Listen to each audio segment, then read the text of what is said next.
The Mediterranean sun blazed mercilessly against the white stone terrace of the Monaco resort. Each ray seemed to amplify the headache pulsing behind my eyes. I pressed my fingers to my temples, trying to focus on the financial reports scattered across the glass table before me, but the numbers blurred together like watercolors in rain. 3 days of back-to-back negotiation meetings had left me exhausted, my usual composure fraying at the edges. I reached for my water glass, the condensation cool against my palm, and took a long sip, hoping the hydration would clear my head. The ice clinked softly, a delicate sound almost lost beneath the distant murmur of waves against the shore, and the low hum of conversation from other resort guests scattered across the terraces below. This annual business conference in Monaco was supposed to be straightforward. Consolidate alliances, finalize shipping routes, maintain the territorial agreements that kept the East Coast running smoothly under our family's influence. Instead, I'd spent 72 hours navigating inflated egos and thinly veiled power plays, all while maintaining the facade of legitimate business dealings.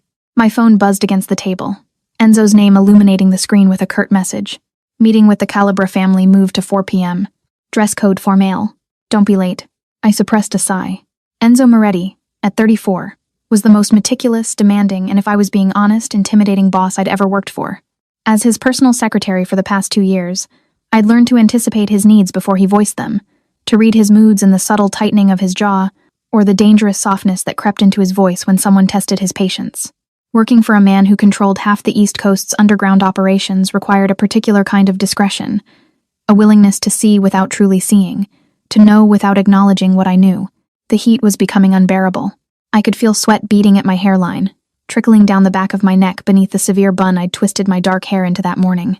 My cream linen blouse clung uncomfortably to my shoulders, and I longed for the air-conditioned sanctuary of my hotel room.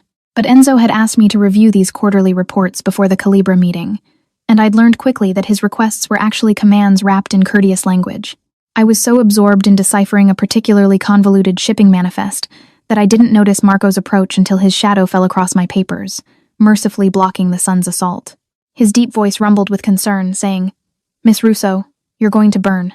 I looked up to find Enzo's head of security standing beside my chair, his broad frame creating a welcome patch of shade. Marco was built like a fortress, 6'3" of solid muscle, his dark suit somehow immaculate despite the heat. In the 2 years I'd worked alongside him, I'd learned that beneath his intimidating exterior lay a surprisingly gentle nature, especially toward those he considered under his protection. I assured him, "I'm fine, Marco," though my shoulders were already beginning to feel tight with the warning signs of sunburn. Just trying to finish these before the meeting. He frowned, producing a bottle of high SPF sunscreen from seemingly nowhere. "With respect, Miss Russo, you're already turning pink. The boss would have my head if you got sun poisoning on my watch." The mention of Enzo's potential displeasure made me pause. It was true that my boss had exacting standards about everything, including the well-being of his staff. Last month, when I'd come to work with a cold, he'd sent me home with a private doctor and enough medication to stock a pharmacy, all while lecturing me about the importance of maintaining one's health for optimal performance. The concern had been characteristically impersonal, focused entirely on efficiency rather than genuine care, but the gesture had touched me more than I cared to admit. "I suppose a little sunscreen wouldn't hurt," I conceded, reaching for the bottle. Marco instructed, "Turn around. Your shoulders and back of your neck are the worst. You'll never reach it yourself." There was nothing inappropriate in his tone.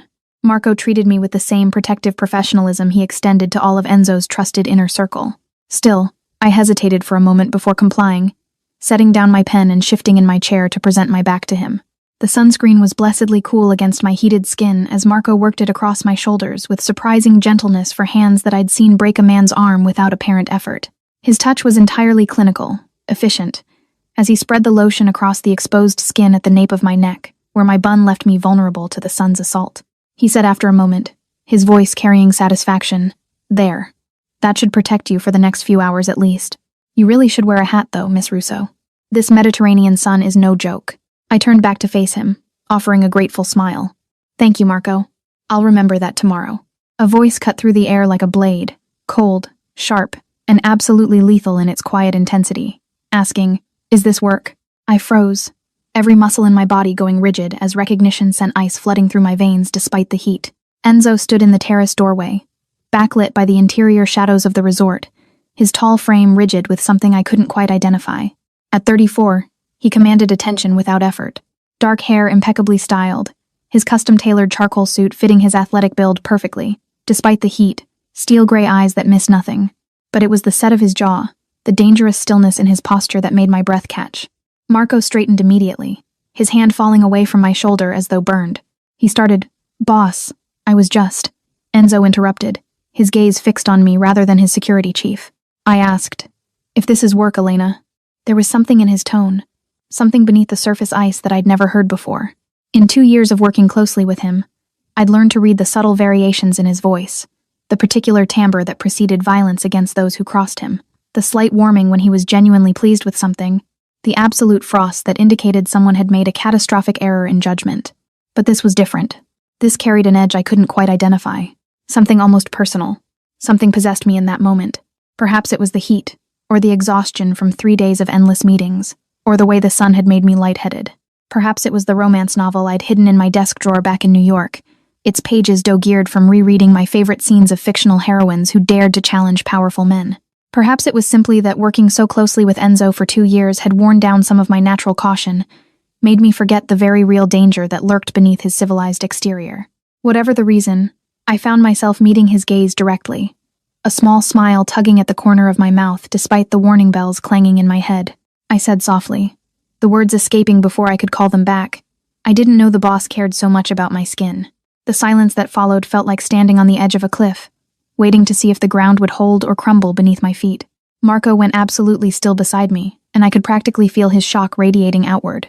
No one spoke to Enzo Moretti that way. No one challenged him, teased him, showed anything but complete deference or carefully calculated respect. For a moment, Enzo's expression remained unreadable. Those steel-gray eyes locked on mine with an intensity that made my pulse race. Then something flickered across his face. Surprise, perhaps. Or something else I couldn't name. The muscle in his jaw tightened, and I watched his hands clench briefly at his sides before he forced them to relax. He said, still holding my gaze, "Marco, you're dismissed." Marco began, boss. But Enzo cut him off with a slight shake of his head. Now. The security chief departed without another word, though I caught the worried glance he shot in my direction before disappearing into the resort. And then I was alone with Enzo, the Mediterranean sun beating down mercilessly, my heart hammering against my ribs as I realized the magnitude of what I'd just done. He moved forward slowly, each step deliberate, until he stood beside my chair. Up close, I could see the faint stubble along his jaw. Unusual for him, a sign of the grueling schedule he'd been maintaining. The scent of his cologne reached me, expensive and subtle, mixing with the salt air and sunscreen. "Stand up, Elena."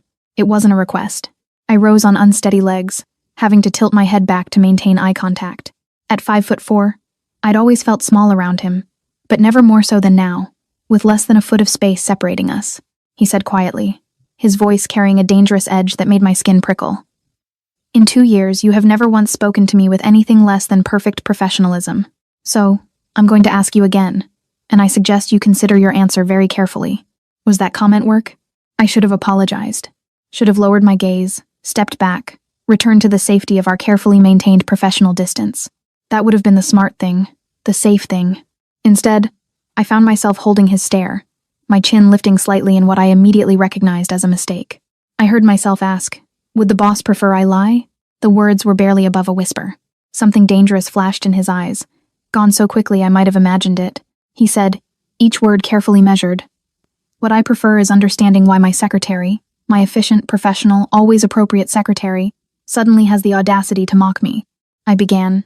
I wasn't mocking. But he raised a hand, silencing me. He corrected.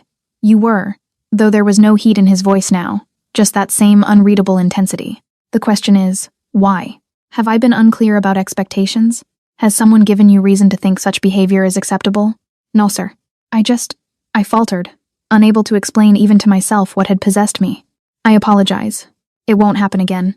For a long moment, he simply looked at me, and I had the uncomfortable sensation of being studied, analyzed, cataloged in ways I didn't fully understand.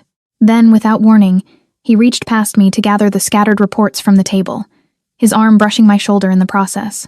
He said, his tone returning to its usual professional coolness as though the past few minutes hadn't happened. "These are adequate, but there's an error in the third quarter projections for the shipping routes through Miami. Fix it before the Calibre meeting." "Yes, sir." My voice came out steadier than I expected. He turned to leave, then paused, glancing back over his shoulder. "And Elena, in the future, if you require sun protection, ask my assistant to provide it. Marco has other responsibilities." Then he was gone, leaving me alone on the sun-drenched terrace, my heart still racing, my hands trembling slightly as I sank back into my chair. I pressed my fingers to my flushed cheeks, trying to understand what had just happened, why I dared to speak to him that way, why the encounter had left me feeling simultaneously terrified and strangely alive. It was only later, as I was reviewing the corrected reports in my hotel room, that I allowed myself to acknowledge the truth I'd been avoiding for longer than I cared to admit. The way my pulse jumped when Enzo entered a room, the warmth that spread through my chest when he praised my work, the dreams I refused to examine too closely, where professional boundaries blurred into something infinitely more dangerous. I was falling for my boss, for a man who controlled a criminal empire with an iron fist, who inspired fear in hardened criminals, who saw me as nothing more than a useful employee, for a man I could never, should never, allow myself to want. I pulled the latest romance novel from my suitcase, a guilty pleasure I'd never admit to anyone, and tried to lose myself in the fictional world of passionate declarations and happily ever afters. But even the story's powerful hero seemed pale compared to the reality of Enzo Moretti, and the heroine's romantic dreams felt uncomfortably close to my own hopeless fantasies. Outside my window, the sun was setting over Monaco, painting the sky in shades of gold and crimson. Tomorrow would bring new meetings, new challenges, the return to professional distance, and carefully maintained boundaries. But tonight, alone in my room, I allowed myself to touch my shoulder where Marco's hands had been, where Enzo's gaze had lingered with that unreadable intensity, and I wondered just for a moment what it would feel like if those hands had been his instead. The Calibra meeting had gone exactly as Enzo predicted. Tense negotiations over shipping routes that ended with handshakes and veiled threats disguised as business courtesies. I'd taken notes throughout, maintaining my usual professional demeanor, though I could feel his eyes on me more than once during the 3-hour ordeal. Each time I glanced up, he was looking elsewhere, but the weight of his attention lingered like a physical touch. 2 months had passed since Monaco, and I'd convinced myself that the terrace incident was an aberration, a heat-induced moment of madness we'd both chosen to forget. Life had returned to normal, or as normal as life could be when you worked for a man who controlled half the East Coast's underground operations. The New York autumn had arrived with its characteristic bite, transforming the city into a canvas of amber and crimson. I pulled my coat tighter as I stepped out of Enzo's midtown headquarters, the October wind cutting through the wool with ease. It was nearly 8 o'clock in the evening, the street still bustling with the energy that never quite left Manhattan, even as darkness fell. "Miss Rosso, your car." I turned to find Marco gesturing toward the black sedan idling at the curb, its engine purring softly in the twilight. Since Monaco, I'd noticed a subtle shift in how Enzo's security detail treated me. More attentive, more protective, as though I'd been reclassified from mere employee to something requiring closer observation. I said, adjusting my briefcase strap on my shoulder. "Actually, I think I'll walk tonight. It's only 10 blocks to my apartment, and the fresh air might help clear my head." Marco's expression remained neutral, but I caught the slight tightening around his eyes. "The boss prefers you use the car service, Miss Russo, especially after dark." It wasn't the first time this conversation had occurred. In fact, it had become an almost nightly ritual, me asserting my independence, Marco gently, but firmly redirecting me toward Enzo's preferences. Usually I acquiesced without much protest, too tired to argue. But tonight, after hours of watching Enzo negotiate territorial agreements with the cold precision of a chess master, I needed the space to breathe, to remember that I existed outside the gravitational pull of his world. "Please tell Mr. Moretti I appreciate his concern, but I'm perfectly capable of. Tell me yourself." The voice came from behind me, and I spun to find Enzo emerging from the building's entrance, his suit jacket unbuttoned, the knot of his tie loosened slightly. Small concessions to comfort that somehow made him look more dangerous rather than less. In 2 years, I'd rarely seen him less than perfectly composed, and the sight of him in this slightly disheveled state sent an unwelcome flutter through my stomach. I said, forcing my voice to remain steady. "I was just explaining to Marco that I'd prefer to walk home tonight." "It's not far and the weather is," Enzo interrupted, moving to stand beside his security chief. "It's 42 degrees and dropping. You're carrying confidential documents in that briefcase, and you're exhausted after a 12-hour workday. Marco, ensure Miss Russo gets home safely." The dismissal was clear, but something in me, perhaps the same reckless impulse that had possessed me in Monaco, refused to yield. "With respect, sir, I'm not actually required to use the car service. My contract specifies." His eyes locked onto mine with that intensity I'd come to recognize as a warning sign. "Your contract. You're going to cite your employment contract to me, Elena." The way he said my name, with that slight emphasis that made it sound like both a caress and a reprimand, sent heat flooding to my cheeks. I was acutely aware of Marco standing nearby, of the driver waiting patiently by the car, of the pedestrians flowing past us on the sidewalk. We were having this confrontation in public, which was so unlike Enzo that it immediately put me on edge. "I'm simply pointing out that I have the right to. Get in the car." 3 words spoken quietly enough that anyone passing might have missed them, but carrying such absolute authority that I felt my knees weaken slightly. This was Enzo in command mode, the voice he used when giving orders he expected to be obeyed without question. I'd heard him use it with business associates, with rivals, with members of his own organization, but never in 2 years directed at me. I should have complied. Every instinct for self-preservation screamed at me to simply nod, slip into the sedan, and let Marco drive me home. Instead, I heard myself say, "What if I don't?" The silence that followed felt like the moment before a storm breaks. Marco shifted uncomfortably, and I saw the driver's eyes widen slightly in the rearview mirror. Enzo's expression remained perfectly controlled, but I watched his hands clench briefly at his sides before relaxing with visible effort. He said, his tone deceptively mild, "Then I will personally ensure you arrive home safely. Marco, bring the car around to Miss Russo's building. We'll meet you there." Before I could process what was happening, Enzo had taken my briefcase from my shoulder with one hand and gripped my elbow with the other, steering me firmly down the sidewalk. His touch was impersonal, professional, but I could feel the warmth of his palm through my coat sleeve. I could sense the barely leashed tension in the way his fingers pressed just slightly too firmly against my arm.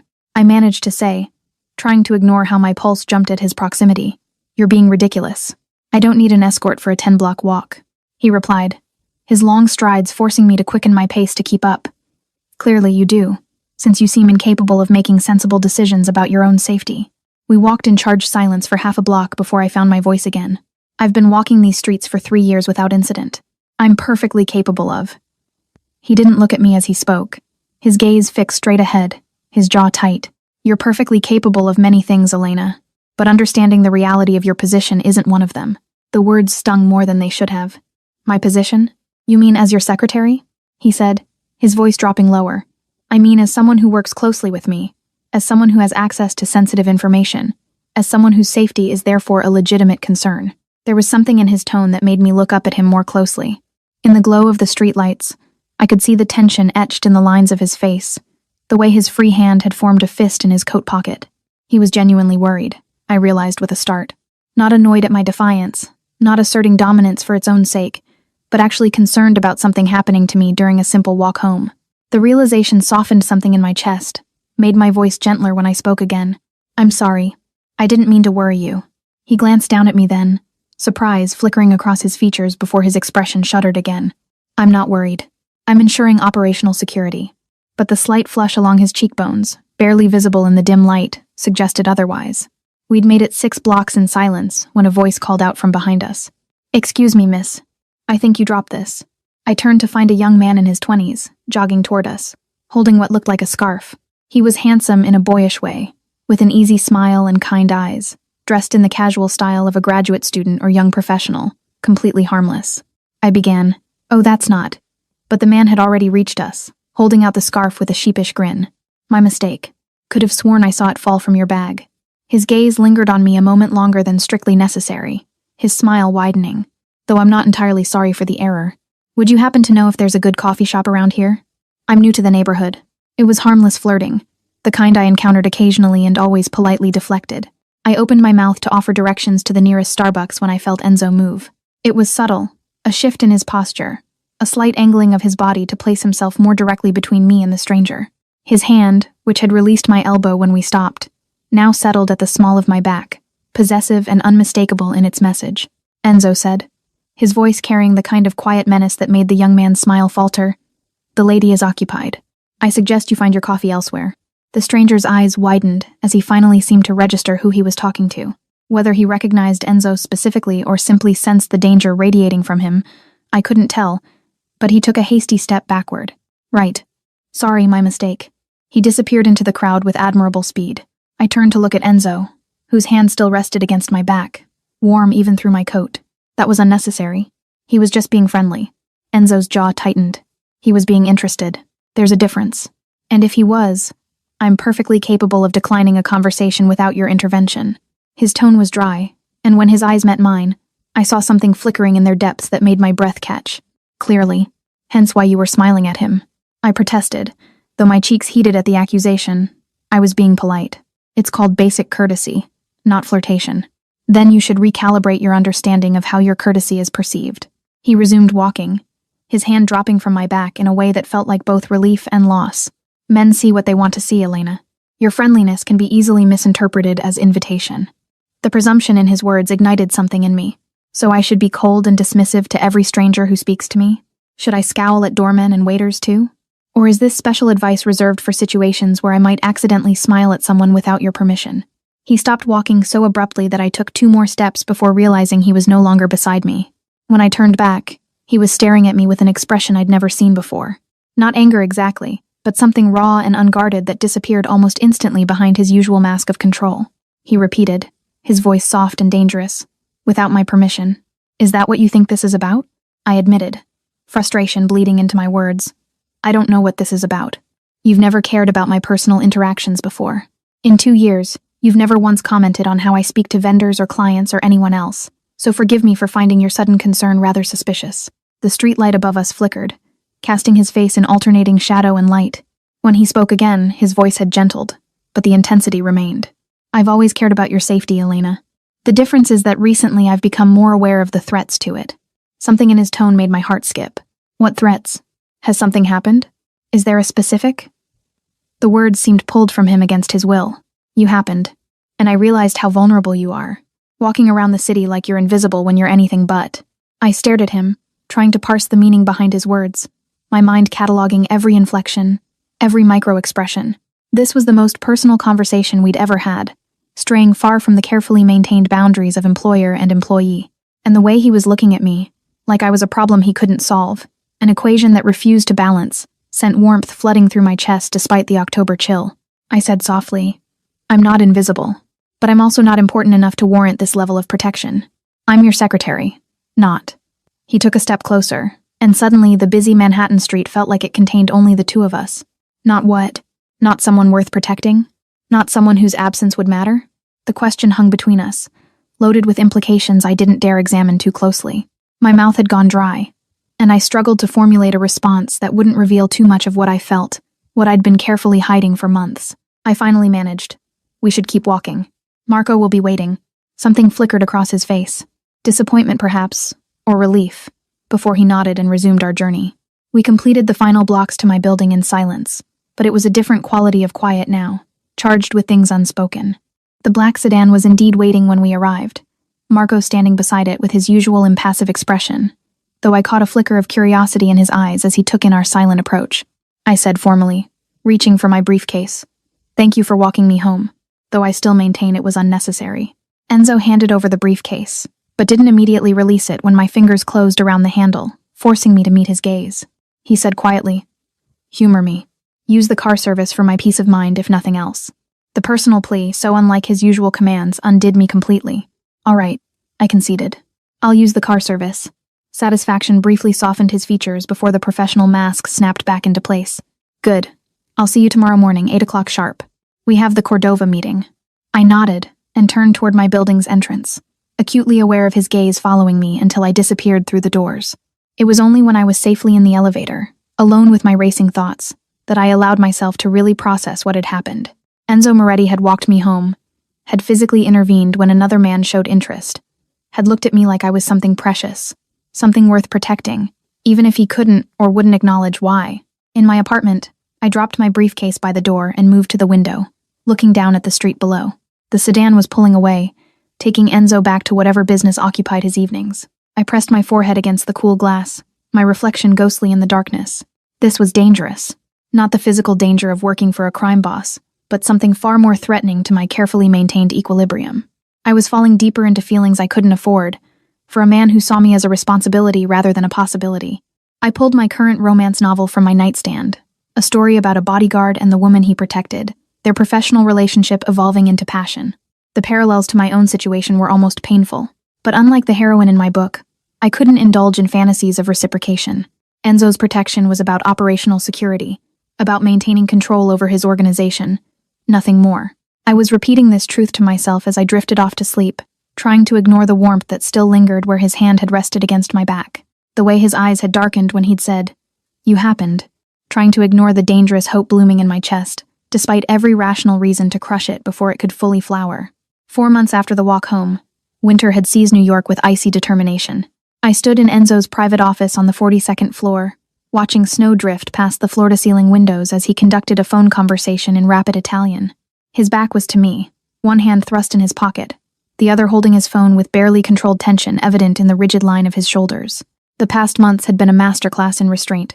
After the incident with the young man on the street, Enzo had become increasingly present, not overtly, never in ways I could directly challenge, but in 1,000 small gestures that accumulated into an unmistakable pattern. The car service was now mandatory, with Marco or another security detail ensuring I arrived safely each morning and evening. The lunch meetings I once attended alone now always included Enzo's presence, his sharp gaze tracking every interaction I had with vendors, clients, or business associates. Just last week, he dismissed a waiter at an upscale restaurant for what he deemed excessive familiarity when the young man had complimented my dress while taking our order. I should have been angry, should have protested this gradual encroachment on my independence. Instead, I found myself hyper-aware of him in ways that made concentration increasingly difficult. The way his jaw tightened when another man entered my orbit, the possessive hand at my back when we walked into meetings together, the intensity in his gaze when he thought I wasn't looking, and beneath it all, the growing certainty that I was deluding myself with romantic fantasies, projecting meaning onto actions that probably stemmed from nothing more than Enzo's pathological need for control. The phone conversation ended with a sharp word that needed no translation. Enzo set the device down with careful precision, the kind of deliberate movement that indicated barely leashed frustration.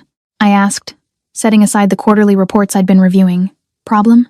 He turned to face me, and I caught the flash of something dark in his expression before it smoothed into professional neutrality. "The Santoro family has decided to test boundaries. Nothing that concerns you." The dismissal stung more than it should have. In 2 years of working closely with him, Enzo had never fully opened up about the darker aspects of his business, maintaining a careful barrier between his professional life and the criminal empire beneath it.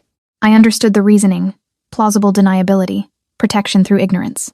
But it still felt like rejection, a reminder that I would never truly be part of his world. I said, keeping my tone neutral, "Of course. Is there anything you need me to handle before the holiday party tonight?" The annual Moretti Foundation Holiday Gala was Enzo's primary foray into legitimate philanthropy, a black tie affair that attracted politicians, business leaders, and old New York money. As his secretary, I'd been planning the event for months, ensuring every detail met his exacting standards. Everything should be in order. He moved to his desk, extracting a long, flat box from the top drawer. "However, there's been a change in plans. You'll be attending as my guest rather than in an administrative capacity." I blinked, certain I'd misheard. "I'm sorry, what?" He spoke matter-of-factly, as though this were a routine business decision rather than something that made my heart race. "The Foundation's board has expressed concern about the optics of my arriving alone for the 3rd consecutive year. I require a date for the evening, and you're the logical choice. You're already familiar with all the guests and the event agenda. The logical choice, of course. Not because he wanted to spend the evening with me, but because I was convenient, already briefed, an efficient solution to a social problem." "I see." I struggled to keep disappointment from my voice. "I'm not sure I have anything appropriate to wear to an event of that caliber." He gestured to the box, which is why I took the liberty of having something prepared. "It should fit. My assistant confirmed your size from your employment records." Heat flooded my cheeks at the thought of him reviewing such personal details, of caring enough about my appearance at his side to arrange appropriate attire.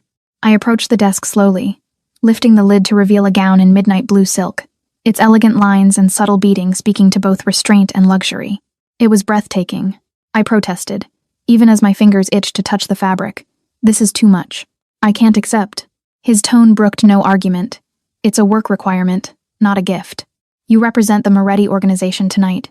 I expect you to look the part." The dismissal of any personal element should have been reassuring, should have reinforced the professional nature of this arrangement. Instead, it felt like another door closing, another reminder that whatever I imagined I saw in his actions, I was reading romance into practicality. I asked, closing the box carefully, "When should I be ready?" "The car will collect you at 6. We need to arrive early to greet the major donors." He paused, and when he spoke again, his voice had softened almost imperceptibly. "Elena, thank you for agreeing to this." The use of my first name, the hint of genuine gratitude, sent warmth cascading through my chest despite my better judgment. Of course, it's part of my job. Something flickered in his eyes. Was it disappointment before his expression cleared? "Indeed. You're dismissed for the afternoon. Take time to prepare." I gathered my belongings, acutely aware of his gaze following me to the door. As I reached for the handle, his voice stopped me. "Elena." I turned back to find him watching me with an intensity that made breathing difficult. "Yes?" The dress. Blue suits you. It was such a small comment, so seemingly innocuous, yet delivered with an undertone that made my skin flush with awareness. Before I could formulate a response, he'd already turned back to his desk, effectively dismissing me. The subway ride home passed in a daze, my mind replaying his words, searching for hidden meaning in tone and inflection the way I'd become expert at doing. This was dangerous territory, reading intention into professional courtesy, letting hope override reason. In my apartment, I opened the box again, running my fingers over the silk. The dress was perfect, chosen with an understanding of my style that suggested more attention than I'd realized Enzo paid to such details. I tried it on, and it fit like it had been made specifically for me. The midnight blue bringing out the olive undertones in my skin, the cut flattering in ways that made me feel beautiful rather than simply appropriate. I thought about the romance novel currently on my nightstand, a story about a woman who'd served as a companion to a wealthy recluse, their professional arrangement slowly transforming into something deeper. It was fantasy, I reminded myself firmly. Real life didn't work that way. Real life was pragmatic men who chose dates for efficiency and bought dresses to maintain corporate image. But as I stood before my mirror, watching the silk catch the light, I allowed myself to imagine just for a moment what it might be like if tonight was real. If Enzo had asked me as a woman he wanted to spend time with rather than a convenient employee. If the possessiveness I'd noticed over the past months stemmed from desire rather than control. Dangerous fantasies for a woman who should know better. The car arrived precisely at 6. Marco emerging to hold the door with his usual professional courtesy, though I caught the slight widening of his eyes when he saw me in the gown. The drive to the Plaza Hotel where the gala was being held seemed both too long and too short, my nerves ratcheting higher with each passing block. Enzo was waiting in the lobby when I arrived, and the sight of him in formal evening wear momentarily robbed me of coherent thought. I'd seen him in expensive suits daily for 2 years, but there was something about the classic lines of a tuxedo that emphasized the breadth of his shoulders, the lean strength evident even through civilized clothing. His dark hair was perfectly styled, his steel-gray eyes tracking my approach, with an intensity that made my steps falter. Elena. My name on his lips sounded different tonight, weighted with something I couldn't identify. You look. He trailed off, and I watched a muscle tick in his jaw as his gaze traveled over me with slow deliberation. The dress was an excellent choice. I managed, hyper-aware of how his eyes lingered on the way the silk draped across my shoulders. Thank you for providing it. Should we go in? Instead of answering, he produced a small velvet box from his pocket. One final detail. He opened it to reveal a delicate diamond pendant on a platinum chain, simple and elegant. Before I could protest, he'd moved behind me, his fingers brushing the nape of my neck as he fastened the clasp. The touch lasted seconds, but it sent shivers cascading down my spine, my breath catching audibly. His voice was close to my ear, low enough that it felt intimate despite the public setting. There. Now you're perfect. Perfect. The word echoed in my mind as he offered his arm, as I placed my hand in the crook of his elbow, as we entered the ballroom together. The next 3 hours passed in a blur of introductions and small talk, Enzo's hand a constant presence at my back or elbow, guiding me through the crowd with possessive ease. I watched him work the room with the skill of someone who understood power and how to wield it, charming when necessary, intimidating when required, always in control. But whenever someone's attention lingered on me too long, a business associate's appreciative glance, a donor's friendly conversation, I felt Enzo's grip tighten subtly, saw his jaw clench in that telltale way. It was during dinner, seated beside him at the head table, that everything began to unravel. I must say, Enzo, your choice of companion this evening is refreshing. The speaker was Lorenzo Russo, a rival family head whose relationship with Enzo was cordial but tense. He smiled at me across the table with practiced charm, much lovelier than the usual society girls who frequent these events. Enzo replied, his tone carefully neutral, even as his hand found my knee under the table, a touch clearly meant as claiming, rather than comfort. Miss Russo is my secretary. She's intimately familiar with the Foundation's work. Lorenzo's smile widened, the innuendo unmistakable. I'm sure she's intimately familiar with many aspects of your operations. Lucky man. The implication hung in the air, and I felt Enzo go absolutely still beside me, his hand tightening on my knee with barely restrained force.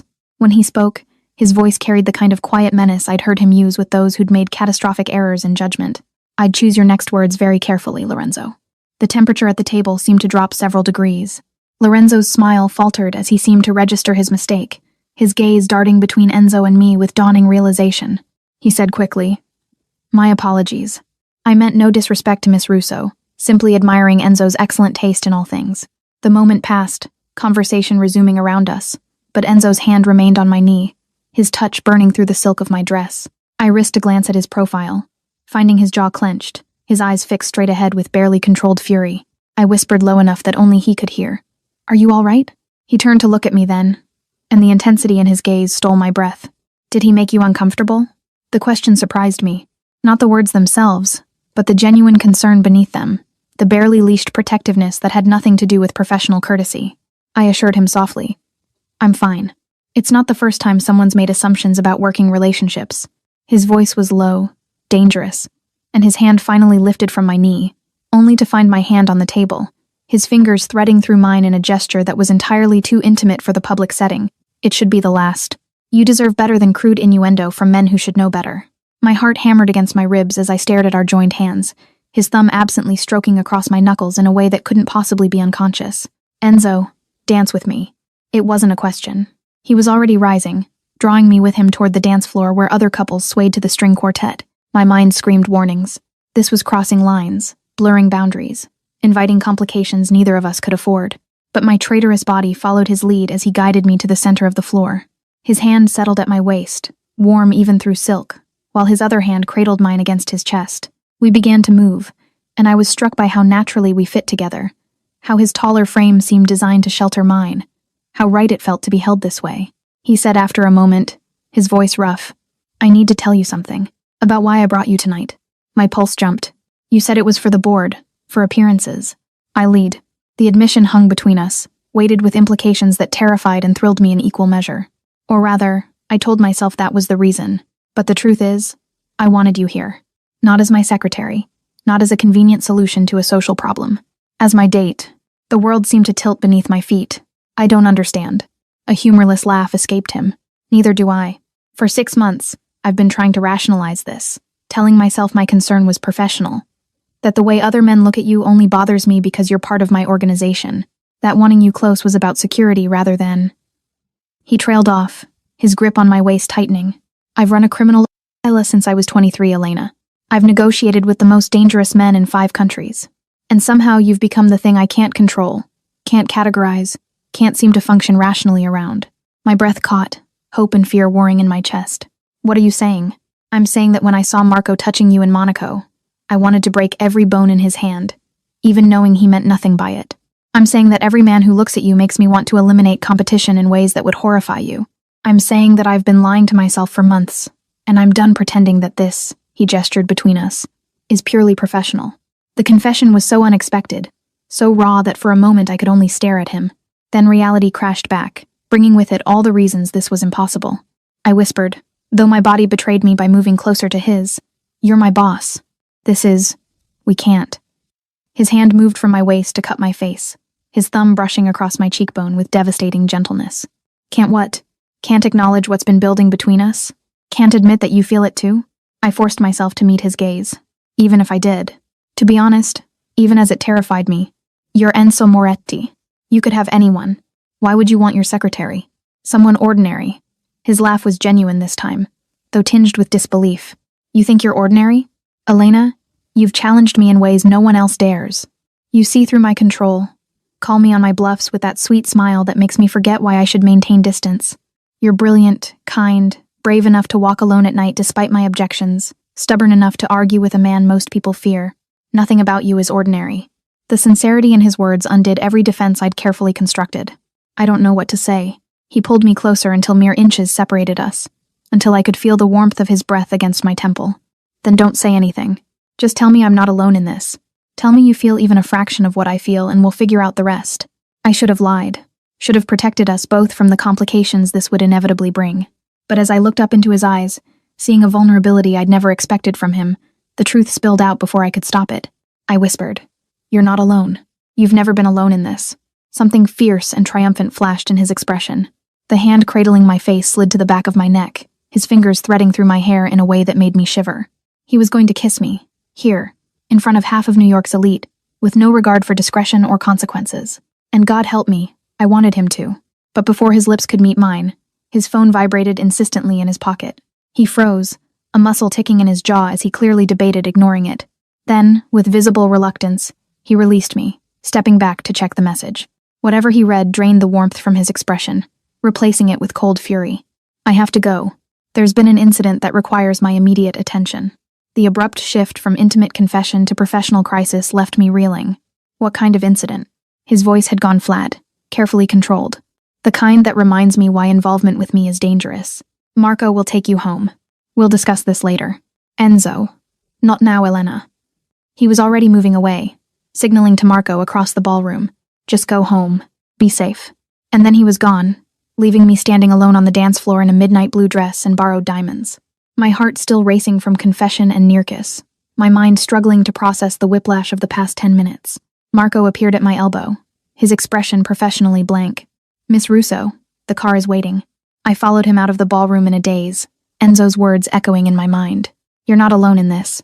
But as the car carried me through the snowy streets toward my apartment, I couldn't shake the fear that whatever incident had called him away was exactly the kind of dangerous reality that would ultimately make anything between us impossible. In my apartment, I carefully removed the diamond necklace, placing it in its velvet box with trembling fingers. The dress went onto a hanger, but I couldn't bring myself to look at my reflection. Couldn't reconcile the woman who danced with Enzo with the cautious secretary who'd spent 2 years hiding her feelings. Sleep eluded me that night. Instead, I lay awake, remembering the way he'd looked at me, the raw honesty in his confession, the promise of that almost kiss, and beneath it all, the growing certainty that whatever came next would change everything, for better or worse. The romance novels on my nightstand suddenly seemed less like escapist fantasy and more like prophecy. Sometimes the powerful man and the ordinary woman did find their way to each other. Sometimes professional boundaries blurred into something deeper. Sometimes the impossible became possible. But those were stories. And Enzo Moretti lived in a world where fairy tale endings collided with brutal reality, where confessions whispered on a dance floor might not survive the harsh light of day. All I could do was wait and see which truth would win. The call came at 3 a.m, 2 days after the gala. I jerked awake to my phone's insistent buzzing, my heart already racing before I'd even registered the name on the screen. Enzo. Hello? My voice came out rough with sleep and confusion. In 2 years, he'd never called me in the middle of the night. His tone was clipped, professional, but I could hear something beneath it. Tension, urgency, carefully controlled concern. Pack a bag. Enough for 3 days. Marco will be at your building in 15 minutes. I sat up, instantly alert. What's happened? Are you all right? I'm fine. You're not safe at your apartment anymore. I'll explain when you arrive. Arrive where, Enzo? You're not making sense. Elena. My name was a command, pulling me into focus. There's no time for questions. Pack what you need. Trust me. The line went dead before I could respond. Trust me. 2 words that should have sent me running. That should have triggered every self-preservation instinct I possessed. Instead, I found myself moving on autopilot, throwing clothes and toiletries into a bag, my hands shaking as I tried to process what was happening. The Santoro situation, whatever incident had pulled Enzo away from the gala, this had to be connected, had to be the dangerous reality he'd warned me about. And somehow it now threatened me directly. Marco was indeed waiting when I descended to the street, his usually stoic expression tight with something that might have been worry. He took my bag without a word, ushering me into the familiar black sedan, with an urgency that made my stomach clench. Marco, what's going on? Where are we going? The boss will explain. He pulled into traffic with practiced ease, his eyes constantly checking the rear-view mirror as though expecting pursuit. You're safe now, Miss Russo. That's what matters. Safe. The word felt hollow as we drove through the pre-dawn darkness, leaving Manhattan behind for highways I didn't recognize. I tried to orient myself, but exhaustion and fear made concentration difficult. All I knew was that we were heading north, away from the city, into territory I'd never navigated. 40 minutes later, we turned onto a private road marked only by a subtle gate that opened automatically at our approach. The estate that emerged from the darkness took my breath away. A sprawling property that managed to project both elegance and security, every line designed with purpose. The main house was dark stone and glass, illuminated by subtle landscape lighting that emphasized its architecture without revealing too much detail. Marco pulled up to the entrance, and my door opened before I could reach for the handle. Enzo stood there, dressed in dark slacks and a partially unbuttoned dress shirt, his hair slightly disheveled as though he'd been running his hands through it. The relief that crossed his face when he saw me was quickly masked, but I'd seen it. Genuine, unguarded emotion that made my chest tighten. You're all right. It wasn't a question, but his hands moved to my arms anyway, as though needing physical confirmation. I said, allowing him to help me from the car, even as anger and fear warred in my chest. You scared me half to death with that phone call. What's going on? Why am I here? His hand found the small of my back, that now familiar possessive touch guiding me toward the entrance. Inside first. Then I'll explain everything. The interior of the house matched its exterior. Expensive, but not ostentatious. Designed for comfort and security in equal measure. Enzo led me to a study paneled in dark wood, gesturing me toward a leather sofa while he poured 2 glasses of amber liquid from a crystal decanter. I protested. I don't drink whiskey.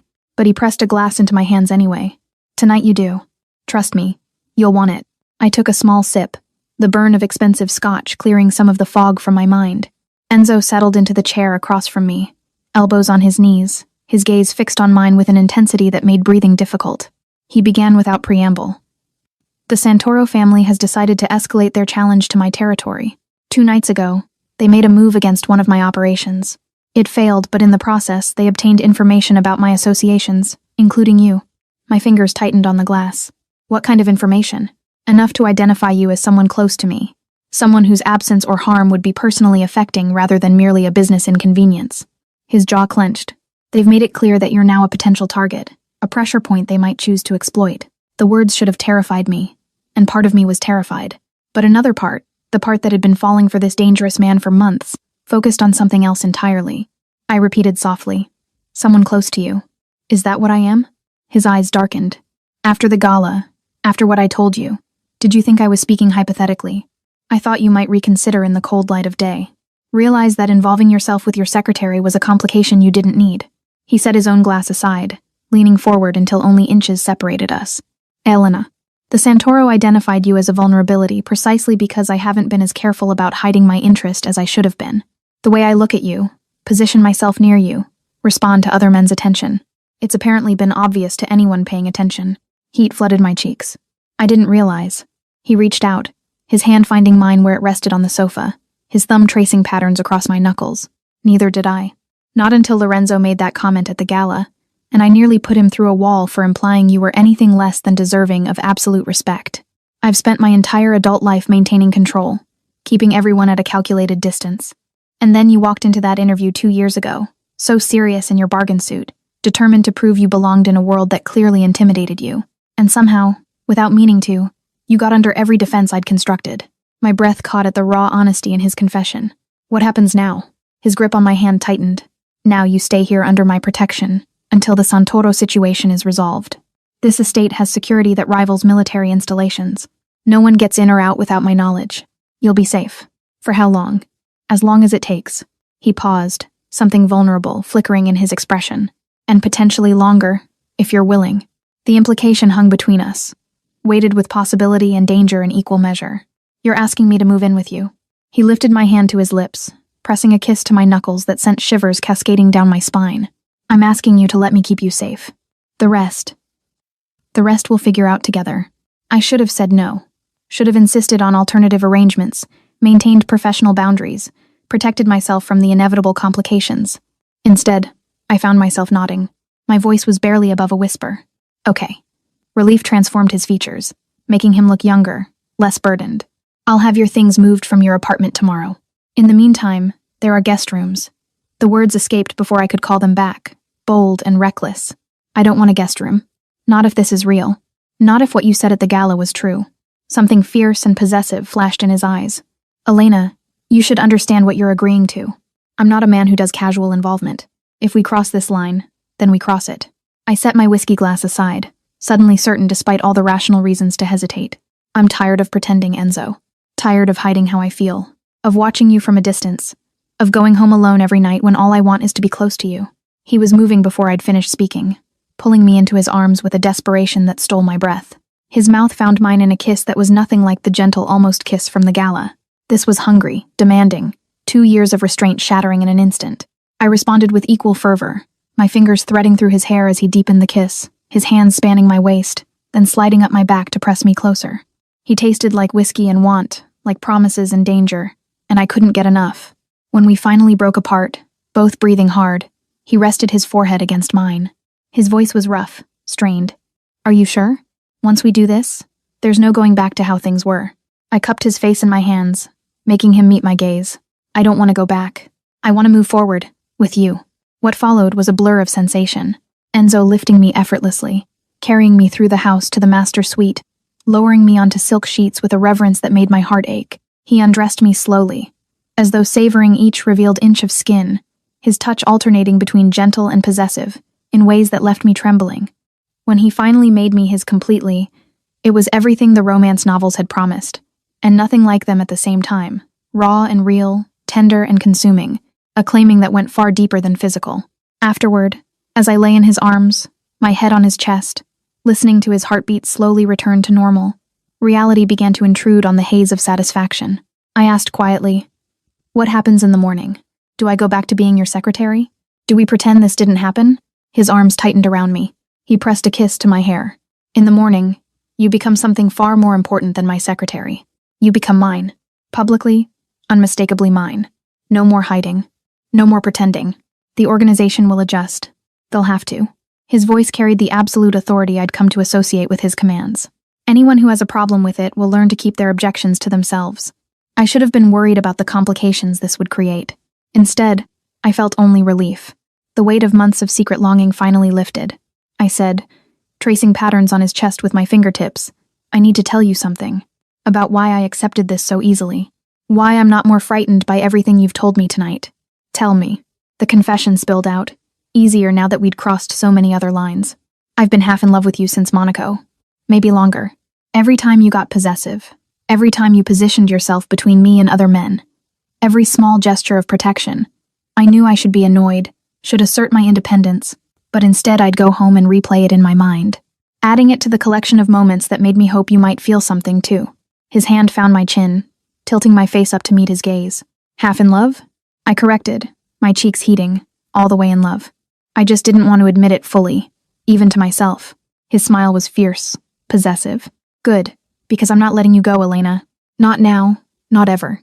Whatever comes next, the Santoro, the organization, all of it, we face together." It should have felt like too much, too fast. But somehow, lying in his arms in this fortress of a home, I felt safer than I'd ever been. Protected not just by security systems and guards, but by the fierce determination in his voice when he spoke of keeping me close. The danger was real. The Santoro, the complications of loving a man like Enzo, the fundamental impossibility of our situation. But so was this. The way he held me like I was precious, the vulnerability he showed that I suspected few others ever witnessed. In the morning, there would be logistics to manage, security protocols to establish, a new reality to navigate. But for now, in the pre-dawn darkness of Enzo Moretti's bedroom, I allowed myself to simply be, to be wanted, protected, loved by a man who controlled an empire, but had somehow lost control when it came to me. He murmured against my hair, "Sleep. Tomorrow starts our new normal." And I did, safe in his arms. My last conscious thought, a silent prayer that whatever challenges tomorrow brought, we'd be strong enough to face them together. Morning arrived with golden sunlight streaming through floor-to-ceiling windows I didn't recognize, momentarily disorienting me before memory flooded back. Enzo's confession, the threat from the Santoro, the night we'd spent crossing every line that had separated us for 2 years. I turned to find him already awake, propped on one elbow, watching me with an intensity that made my breath catch. His dark hair was tousled, his jaw shadowed with morning stubble, and the way his gaze traveled over my face held a possessiveness that was unmistakable. I managed, suddenly aware of how vulnerable I felt in the daylight, without the cover of darkness or the urgency of the moment to shield me from the magnitude of what we'd done. "Good morning." His hand came up to cut my cheek, his thumb brushing across my lower lip with devastating gentleness. "Good morning. Any regrets?"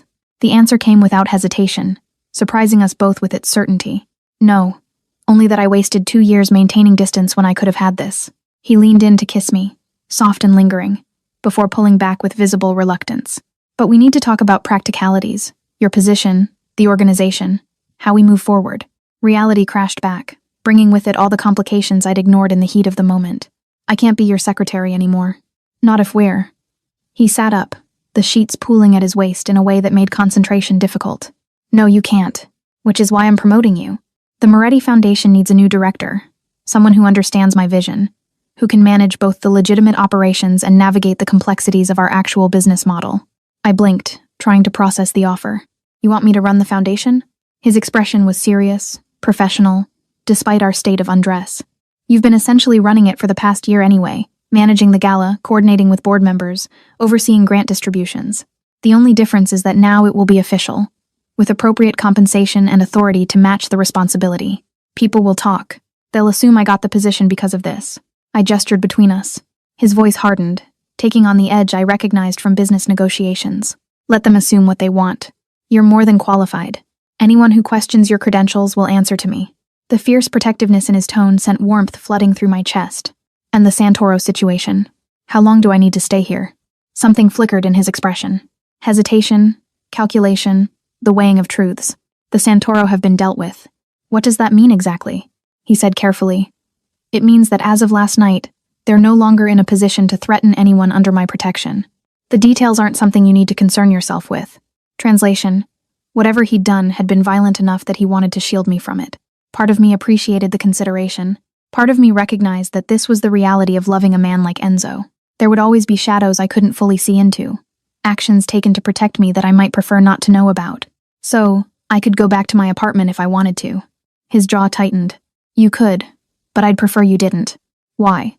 His hand found mine, threading our fingers together. Because having you here under my roof, where I can ensure your safety personally, it's the only way I can focus on anything else. Because waking up with you in my arms is something I'm not willing to give up now that I've experienced it. Because this, he gestured around the master suite, feels right in a way nothing else in my life has for a very long time. The raw honesty in his confession undid every reservation I'd been holding on to. I admitted softly, I don't want to go back to my apartment either. But Enzo, we've known each other professionally for 2 years. We've been whatever we are now for less than 24 hours. Moving in together seems. He finished. Inevitable. Elena, I've negotiated with some of the most dangerous people in 5 countries. I've built an empire through careful calculation and strategic planning. And in all of that, I've learned to recognize when something is worth fighting for, worth risking everything for. You are worth it. How was I supposed to resist that? How was any woman supposed to hear those words from a man like Enzo Moretti and not surrender completely? I whispered. Okay, I'll stay. Satisfaction and something deeper, relief perhaps, or triumph, transformed his features. He pulled me into his arms, and what followed made us both forget about practicalities and complications for a blissful interval. It was only later, as we finally emerged from the master suite, that the true scope of what I'd agreed to began to reveal itself. The house was enormous, far larger than I'd realized in the pre-dawn darkness. Staff moved through the halls with practiced efficiency. A housekeeper, a chef, security personnel whose presence was constant but discreet. I asked as Enzo guided me toward the kitchen, his hand at the small of my back in that possessive gesture I'd come to associate with him. How many people work here? He poured coffee into a mug, doctoring it with cream and sugar in precisely the way I preferred, another sign of how closely he'd been paying attention for far longer than I'd realized. Enough to maintain the property and security. You'll meet everyone formally, but the key person is Maria, the head of household staff. She's been with my family since I was a child. You can trust her with anything. The implication that there were others I might not be able to trust sent a small shiver through me. This was his world, I realized fully for the first time. Not just the luxurious trappings, but the constant need for security, the careful vetting of everyone who entered his orbit. As if summoned by thought, a woman in her 60s appeared in the kitchen doorway, steel-gray hair pulled back in an elegant bun, sharp eyes that assessed me with obvious curiosity despite her professional demeanor. Enzo said, his tone warming slightly, Maria, this is Elena Russo. She'll be living here permanently. Please ensure the master suite is fully stocked with anything she might need, and begin preparations to move her belongings from her apartment in Manhattan. Maria's eyes widened almost imperceptibly, the only sign of surprise before her expression smoothed. Of course, sir. Welcome to the household, Miss Russo. If you'll provide me with your apartment information and a list of any specific items you'd like prioritized, I'll coordinate the move. I managed to sound more composed than I felt. Thank you, Maria. I appreciate your help with this. She inclined her head respectfully before departing, leaving me alone with Enzo once more. I said flatly once Maria was out of earshot. She thinks I'm your mistress. They all do. Enzo corrected. They think you're important to me. The specifics of our relationship are no one's business but ours. He set down his coffee, moving to stand directly in front of me. Does it bother you what they might think? I admitted. It bothers me that you have a household staff to begin with. That this is normal for you. Living in a fortress.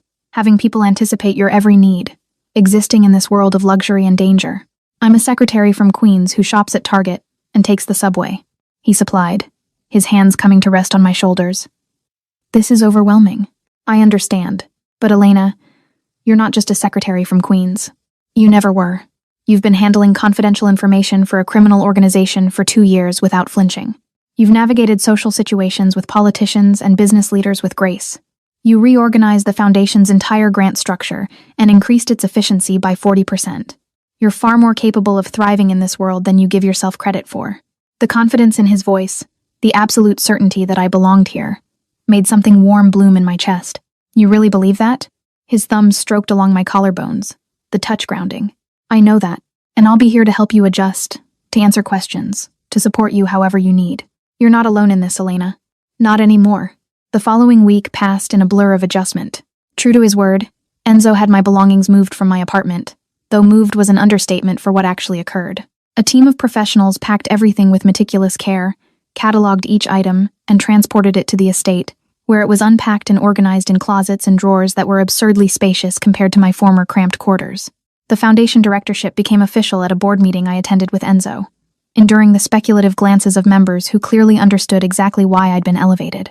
But Enzo's absolute authority over the organization meant no one dared voice objections, and my thorough presentation on proposed initiatives silenced any who might have questioned my qualifications. Professionally, the transition was surprisingly smooth. Personally, it was a revelation. Living with Enzo meant learning the private man beneath the public persona, discovering that he was an early riser who spent the first hour of each day in a home gym, that he had a weakness for vintage Scotch and old Italian films, that he slept with one arm always draped possessively across me as though afraid I might disappear in the night. It also meant confronting the reality of his world in ways I'd been shielded from, as merely his secretary. The late-night phone calls he took in his study, emerging with expressions of cold fury. The meetings with men whose names I recognized from news reports about organized crime. The nights he came to bed late, his hands trembling slightly in a way that suggested violence recently committed. I learned not to ask about these things directly. Instead, I was simply there, waiting up with whiskey when he needed it, providing silent comfort when words would have been inadequate, offering a refuge from the darkness of his business dealings. It was during one such night, 3 weeks after I'd moved in, that everything shifted again. Enzo had been gone all day on business that had left him tense and remote. He'd come to bed well after midnight, pulling me into his arms with a desperation that spoke of whatever he'd witnessed or done. We'd made love with an intensity that felt almost desperate, as though he was trying to anchor himself through physical connection. Afterward, as we lay tangled together in the darkness, I felt his hand drift to rest on my stomach, a casual touch that suddenly felt weighted with meaning. He said quietly, "Elena, we haven't been careful." My breath caught as I processed his meaning. 3 weeks of sharing his bed, of mornings that often began with passion before we'd even fully woken, of nights when restraint was the furthest thing from either of our minds. In the intensity of everything that had changed, the practical considerations had simply not occurred to me. I whispered, my hand covering his where it rested against my abdomen. "I know. I haven't. I mean, we should probably." The admission came roughly, as though pulled from him against his will. "I don't want to be careful. The thought of you carrying my child, it should terrify me. It should be the last thing I'd risk given my world, the dangers." But instead, I prompted when he fell silent. Instead? His hand pressed more firmly against my stomach, possessive and protective. "Instead, I find myself hoping." "Is that insane? We've been together for less than a month." I agreed, but my voice was soft, understanding, completely insane. But then again, everything about us has been insane from the beginning. Why should this be any different? He shifted to look down at me, and even in the darkness I could see the vulnerability in his expression, a rare glimpse of the man beneath the armor. "If you were pregnant, would that frighten you?" I considered the question honestly. A month ago, the idea would have terrified me. But now, knowing Enzo's fierce protectiveness, the resources at his disposal, the way he looked at me like I was precious beyond measure, I admitted, a little, but not enough to not want it if it happened. Something fierce and possessive flashed in his eyes. "Then let it happen. Let me give you this, Elena. Let me give us a family." The proposal, if it could be called that, should have sent me running. Instead, I found myself nodding, my hand tightening over his. I whispered, Okay. What followed was a claiming more profound than any that had come before, Enzo making love to me with a reverence and purpose that left me trembling. And when we finally fell asleep, his hand still resting protectively over my womb, I felt the last of my reservations dissolve. This was my life now, loving a dangerous man, living in his fortress, potentially carrying his child. It was nothing like the safe, predictable existence I'd once imagined for myself. It was so much better. The positive pregnancy test appeared exactly 6 weeks after our conversation about starting a family. I stared at the 2 pink lines in the bathroom of Enzo's, our master suite, my hands trembling as reality crystallized around me. I was carrying Enzo Moretti's child. The man himself was in his study conducting business, unaware that our lives were about to shift again. I should have been terrified. We'd only been together for 2.5 months, barely knew each other outside of professional contacts and passionate nights.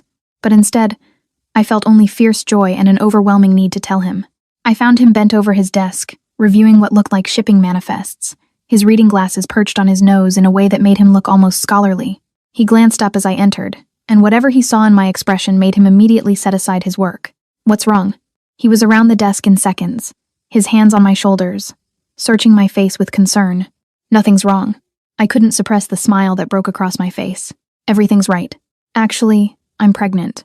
The words hung in the air between us for a heartbeat. Then Enzo's face transformed, shock giving way to wonder, then fierce, possessive joy that made my heart race. His hands moved from my shoulders to frame my face, his thumbs brushing away tears I hadn't realized were falling. "You're certain?" I nodded, unable to speak past the lump in my throat. My name was a prayer, a promise, a claim. "Elena." He pulled me into his arms with such careful reverence, as though I'd become something infinitely fragile. My Elena, carrying my child. We stood there for a long moment, simply holding each other, letting the magnitude settle over us. When he finally pulled back, his eyes were suspiciously bright. He announced, brooking no argument, "We're getting married, as soon as it can be arranged. I want you legally bound to me before your showing. I want our child born with my name. No questions about legitimacy." I asked, but I was smiling, unable to take offense at his high-handedness when it stemmed from such obvious devotion. "Is that a proposal or a command?" He kissed me thoroughly, his hands already moving to rest protectively over my still flat stomach. "Both. Say yes, Elena. Make this real." I countered. "It already is real." "But yes, of course yes." What followed was a whirlwind. Enzo, once he'd made a decision, proved impossible to slow down. Within a week, he'd arranged for a private ceremony at the estate, intimate and secure, attended only by his most trusted associates, and Maria, whose delight at the news had been unmistakable. The wedding itself was simple but beautiful. Me in an ivory dress that accommodated my barely there bump. Enzo in a dark suit that emphasized his powerful frame. Marco serving as best man, with an expression that suggested he'd known this was inevitable from the beginning. When Enzo slipped the ring onto my finger, a stunning diamond that probably cost more than most people's houses, and promised to love and protect me and our child for the rest of his life, I believed him completely. This man who controlled a criminal empire through fear and calculated violence, who had enemies that required fortress-level security, looked at me like I was his salvation. I whispered as he kissed me to seal our vows, not caring that we had witnesses. "I love you. So much." He returned, his hand finding my stomach in that now habitual protective gesture. "I love you. Both of you. Always." The months that followed brought their own challenges. The pregnancy progressed smoothly despite my initial fears, Enzo's protectiveness reaching almost comical levels as my bump grew more prominent. He hired the best obstetrician in the city, insisted on accompanying me to every appointment, and went nearly feral when anyone, including medical professionals, got too close. I'd had to explain after he'd glared at the poor man for pressing too firmly on my abdomen during a checkup. "You can't threaten my doctor for examining me. It's literally his job. He was hurting you. He was checking the baby's position. There's a difference." But beneath the overprotectiveness was genuine devotion. Enzo attended every ultrasound, his hand gripping mine as we watched our daughter's image on the screen. He researched pregnancy obsessively, ensuring I had every comfort, every resource. When I craved ridiculous food combinations at 3 a.m, he personally went to the kitchen to prepare them rather than waking the staff. The foundation work continued to fulfill me in ways I hadn't expected. Under my direction, we'd expanded several key programs, established new scholarship funds, and increased community outreach. It gave me purpose beyond being Enzo's wife, a sense of identity that mattered as my belly grew and my world contracted to the estate's secure boundaries. 7 months into the pregnancy, everything changed again. I was in the foundation office, a suite of rooms Enzo had set up in the east wing of the estate, when Marco appeared in the doorway, his expression grim. "Mrs. Moretti, we have a situation. The boss wants you in the safe room immediately." My blood ran cold. We'd practiced this scenario, an attack on the estate, a breach of security, but I'd never actually believed it would happen. "What kind of situation?" "The Calibra family has made a move. They're not on the property yet, but we have credible intel. They're planning an assault within the hour." He was already moving toward me, his hand on his weapon. "Your safety is the boss's primary concern. We need to move now." The safe room was exactly what it sounded like, a reinforced chamber deep in the estate's basement, stocked with supplies and communications equipment. Marco escorted me there with military efficiency, 3 other security personnel forming a protective barrier around my heavily pregnant form. Enzo was already there when we arrived, pacing like a caged predator, his phone pressed to his ear as he issued rapid commands in Italian. The moment he saw me, he ended the call and pulled me into his arms with desperate intensity. "Are you all right? The baby?" I assured him, though my heart was racing. "We're fine," Marco said, the Calibra family. His voice was cold, deadly, the tone I'd heard him use with enemies but never directed at me. "Is about to learn what happens when they threaten what's mine. They think they can leverage my family, use you and our daughter as pressure points. They're wrong. Enzo, stay here." He kissed me hard, possessive. "Marco and his team will protect you. I'm going to end this." Fear clutched at my heart. "Don't go. Let your men handle it. You don't need to." His hands moved to cradle my face, his eyes burning with barely controlled fury. "They came after my wife. My pregnant wife. There is no delegating this, Elena. This is personal." I understood then what I'd always known intellectually, but was now confronting viscerally. Enzo's world was one where violence was currency, where perceived weakness invited attack, where protecting family meant eliminating threats permanently. I whispered, my hands clutching his shirt. "Come back to me. Come back to us." He kissed me once more, lingering, then turned to Marco. "Always. No one gets past you. You understand? With my life, boss." And then Enzo was gone, leaving me in the safe room with Marco and 2 other guards, listening to muffled sounds from above that might have been gunfire or might have been my imagination. The next 3 hours were the longest of my life. Marco maintained professional calm, but I could see the tension in his shoulders, the way his hand never strayed far from his weapon. I sat in a corner, my hands protectively over my stomach, whispering reassurances to the baby who kicked restlessly as though sensing my distress. When the door finally opened again, I nearly sobbed with relief. Enzo stood there, his shirt blood-stained, a cut along his jaw, but alive and whole. His eyes found mine immediately, softening from cold fury to fierce devotion in an instant. He said simply, "It's over. The Calibra family won't trouble us again." I didn't ask what over meant, what he'd done to ensure our safety. I simply launched myself into his arms as well as my pregnant belly allowed, tears streaming down my face as he held me with careful strength. I was so scared. He stroked my hair, his voice gentle despite the evidence of violence on his clothes. "Shh. I promised I'd come back. I always keep my promises to you." That night, after he'd showered and the estate security had been reinforced, we lay in bed together, my back against his chest, his hand splayed protectively over our daughter's movements. I whispered into the darkness, "I can't do this. I can't spend our life terrified that someone will take you from us, that our daughter will grow up without her father because someone decided to challenge your territory." His voice was absolute, unyielding. "Then I'll make sure they don't. What happened today? It was a message, Elena. A demonstration of what awaits anyone who threatens my family. The Calibra family's leadership is gone. Others will think very carefully before making the same mistake." The casual way he referenced eliminating an entire family's leadership should have horrified me.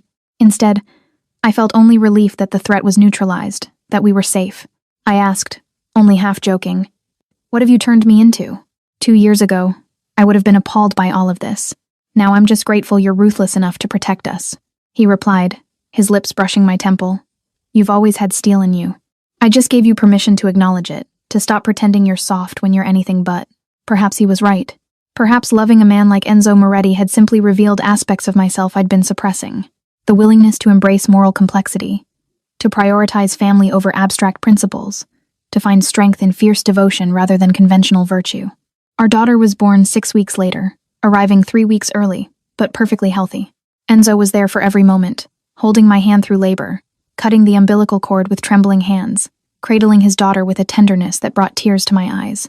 We named her Sophia, after his mother, and watching him with her, this dangerous man reduced to awed whispers by a 7-pound baby, I knew we'd made the right choice.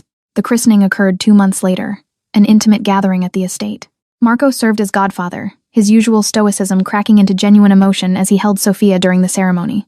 Maria presided over the celebration, with the pride of someone who'd watched Enzo grow from boy to man, and was now witnessing the next generation.